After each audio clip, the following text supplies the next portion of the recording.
Hey everyone, we're going to look at how to graph using Sheets. Now, this version of the video I'm making is going to be a little bit better than the last one. It's going to be a little bit more involved. Now, I found out some stuff using Sheets in the past few days that I want to share with you that I haven't even spoken about in class.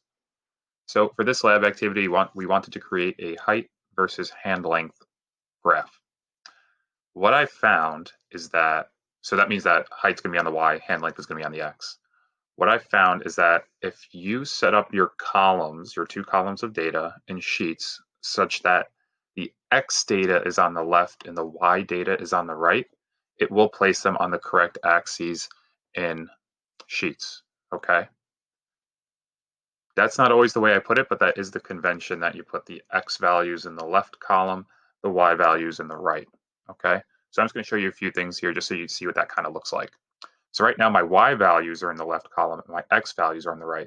So if I were to graph this right now, I'm going to highlight, this is the data for all the classes. And I go to Insert Chart. You'll notice that my heights are on the X-axis. Let's just say I wanted to switch that. We'll talk about how to do that first. So if I want to switch it, under Setup, my X-axis, I would simply change it to hand length. My Y-axis, I would change it to height. Series is for Y-axis. Now that's pretty easy and pretty straightforward, so it's not that bad to do. The annoying thing though is that you have to change all the chart titles, including the axes titles.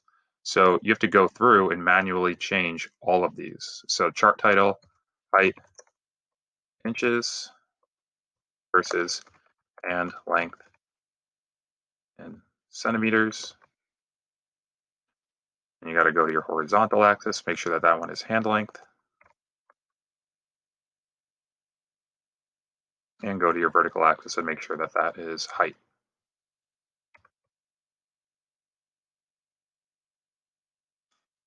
Right?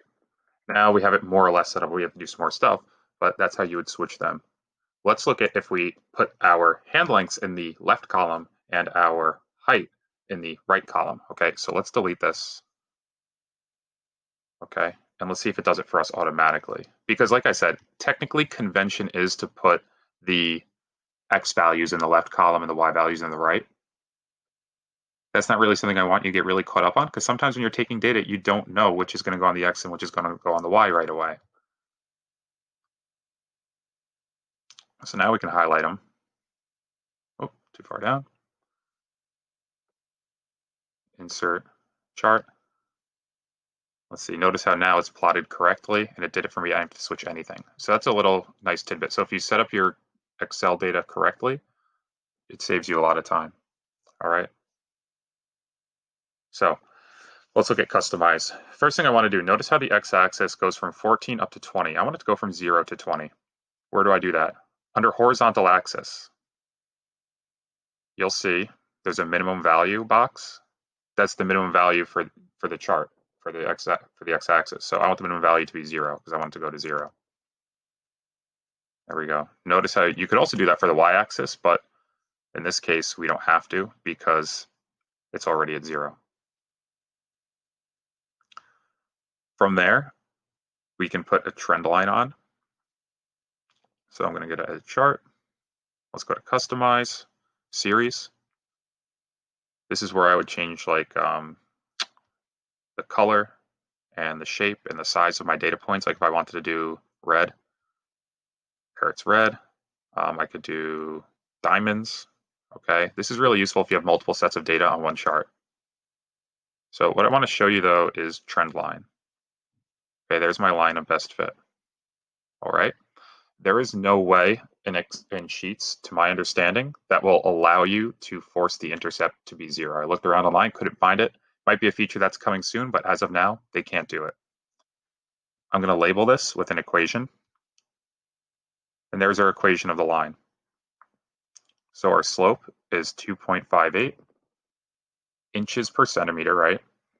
And our y-intercept is 21.2 inches. All right. Notice how the data is like pretty darn linear. If I were to use my slope function just to double check those values, I can write equals slope. I'm going to do my y values, comma my x values. So my y values are my height, just the numbers.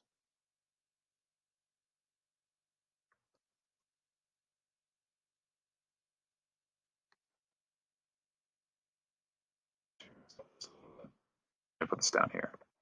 Slope. My y values, just the numbers. Doesn't matter if you go from bottom to top or top to bottom. Comma. Highlight my x values. Close parentheses, enter. Right, we get the same slope, 2.58 basically. My y-intercept, if I just wanted to do that too, let's say I didn't want to put the equation of the line on the graph, or I wanted it to more significant digits or something like that. Again, y values, comma, x values.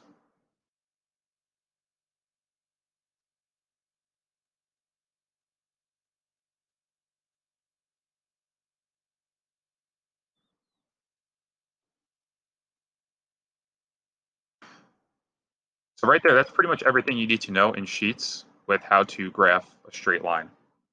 If this were not a straight line, let's say you had some nonlinear data, it was a quadratic or something like that, or you needed a polynomial fit. When you go to customize series, okay, under trend line, instead of it being linear, you can look at these different types. All right. So let me know if you have any questions. Hopefully this video helps you out. This is definitely the better video of the two I've made. It's a little bit more all-inclusive. All right, have a great day, and let me know if you ever have any questions.